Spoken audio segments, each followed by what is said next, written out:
Hey guys, this is test 38 game 2. This is the farm exhibition game. It's an ordering game because the rules tell us that no two tasks will be demonstrated concurrently, meaning that they all go at different times. So there must be an order in which they go. Now if I lay out a bunch of stuff here, don't worry, I'll explain all of that. Basically I put down two different rows of 6 slots each because we have the 6 tasks, and then we have the 3 people, each of whom is going twice. So there's 2 Fs, 2 Gs, and 2 Ls, because person F goes twice, person G goes twice, person L goes twice. So we're putting these people in order from 1 to 6 and assigning them tasks as we go. Now they tell us that F goes exactly once before G goes. So I've put down F1, meaning F's first task, is followed by G's second task, which is then followed by both G's first task, which is followed by G's second task, and also by F's second task. We don't know the exact order of F and G here with regard to their second times, so it could be F, then G, then G, then F, meaning F, G, G, F, or it could be F, G, F, G, with the 2 different L's thrown in there somewhere. We don't know exactly where they're going right now. But we do know that the second F occurs after the first G. That is the most important thing to remember here. Now they tell us that F doesn't go first or last, so I put down not F on under 1, not F under 6. They tell us that G does neither H nor M, so I put down GH not happening, GM not happening. Same thing with the L's. HL doesn't happen, TL doesn't happen because of that 4th rule there. And finally, M is the next after T, forming a TM consecutive block relationship. Now there are a few things we can infer from this before we go on to the questions. One of them is that if we have a TM box right here, we know that M is never first and T is never last, because, well, if T was 6, M could not go immediately after it on 7 because there is no 7. Similarly, M cannot go on 1 because if it were, then T would go on 0, but of course there is no 0. Now we can also infer something regarding the H's. G's not doing H, and L's not doing H. So for that reason, we can infer that F must be doing H. No one else can. So F definitely does H. That's a big inference. We don't need to worry about the HG rule anymore, or worry about the HL rule anymore. We can just look at the MG not happening, TL not happening, and positive FH box right here. Now, in addition to that, we can make a couple of other little inferences. If F is not going on 6, 6 must be G or L for certain. That's a nice little thing to infer right there. Also, if F is not going on 1, we know that L will go on 1. Now, why couldn't G go there? Because G occurs after F. So G could never go at the very beginning. We can cross that off right there. Also, because G must go after F, and F is not going on 1, we can infer that G will not go on 2 either, and for that reason, 2 will be either L or F, at least with regard to our main diagram. Of course, once we get additional information, we'll be able to limit that further. Now, a couple of other little inferences we can make. L has to be on 1, we know that, and at the same time, we know that L cannot do T, so we can infer that T is never happening on 1. Now, if T never happens on 1, M can never happen on 2 because they have to go consecutively in that order. So M is never going on 2. Now, additionally, because F is never going on 6, and we know that H has to go with F, we can infer that H can never go on 6. Another little inference we can make, same thing with L on 1, because F is never on 1 and L is, we can infer that H is never going on 6 either. This right here is our initial setup for the game. So question number 8, general orientation question. You just want to take one rule at a time, apply that rule to all 5 choices, looking for violations. So what should we take here to start? It doesn't really matter which one. I'd recommend something like L being on 1 just because that's an initial inference we made, and you eliminate more choices by using an inference rather than by using a simple rule a lot of the time, because inferences result from the combination of multiple rules. So if we look for L on 1, check for violations there, you find that choice A has F on 1, unacceptable, so A is eliminated for that reason. All the others do have L on 1, so we'll keep those for now. You could look for either L or F not being on 2, meaning you could look for G being on 2, but if you scan through the choices, you'll find that none of them except A had G on 2, and we've already eliminated G, so that's not going to be useful to us, unfortunately.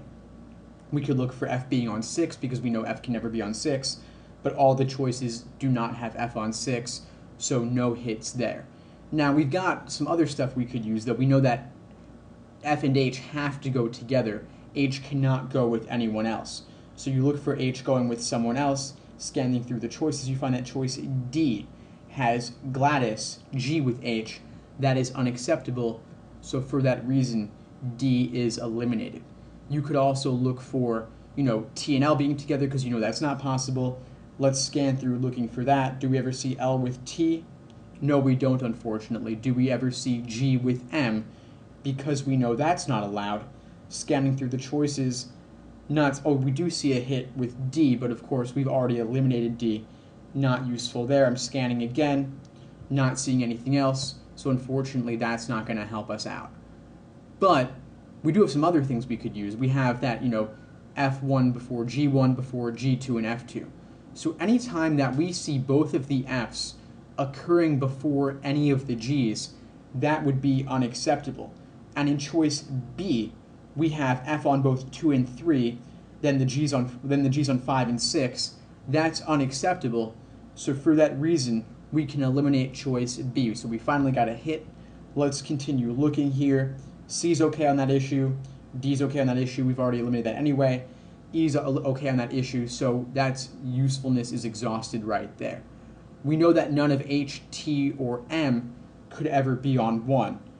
No hits there, unfortunately. We know that M can never be on 2.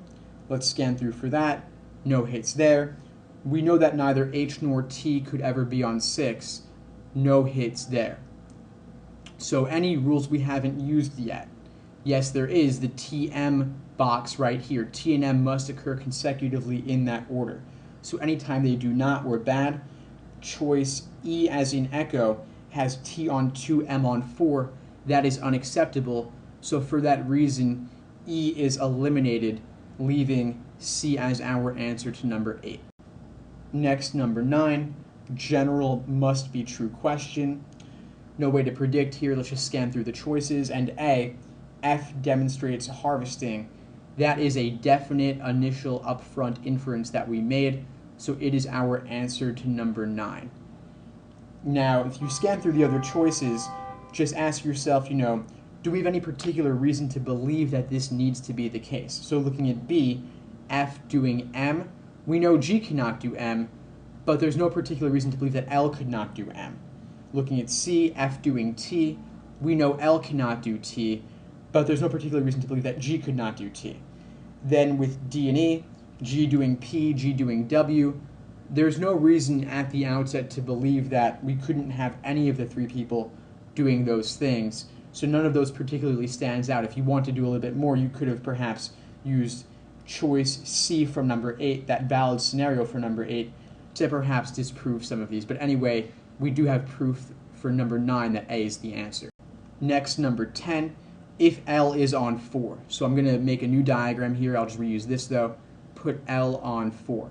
Now if L is on 4, we know that L could not be on 2 because there are only 2 L's in the game and we already have one of them on 1 for certain.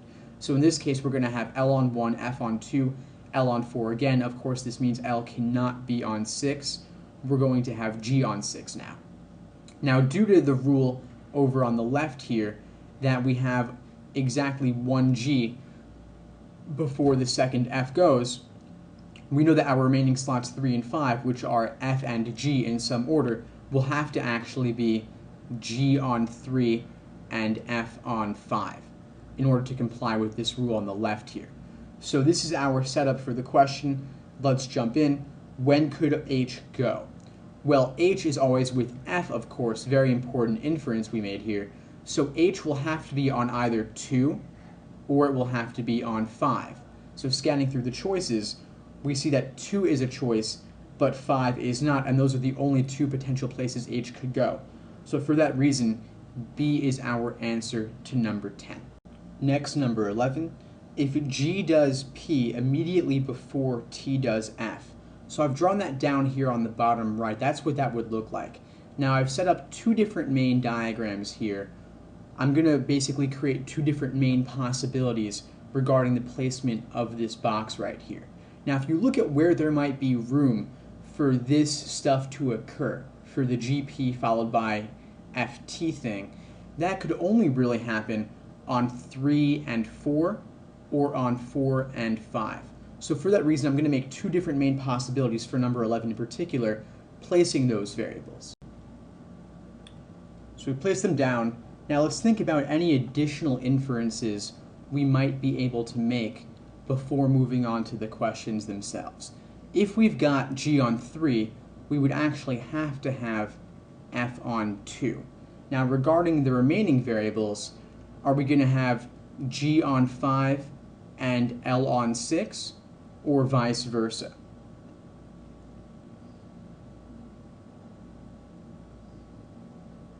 Well, remember that we have to have a TM block, right?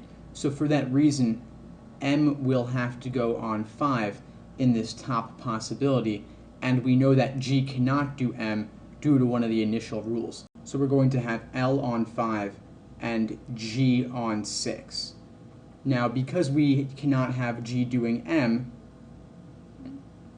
we're going to have L on 5 and G on 6. Because we already have F doing T on 4, we needed to do H on 2. So we will now have S and W interchangeable on 1 and 6. Now in the bottom diagram, we need to have T and M and complying with that box rule. So M is going to be on 6. Because G cannot do M, we're going to have L doing M on 6.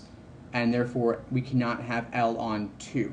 So for that reason, we will have F on 2. Again, because F is doing T on 5, we needed to do H on 2.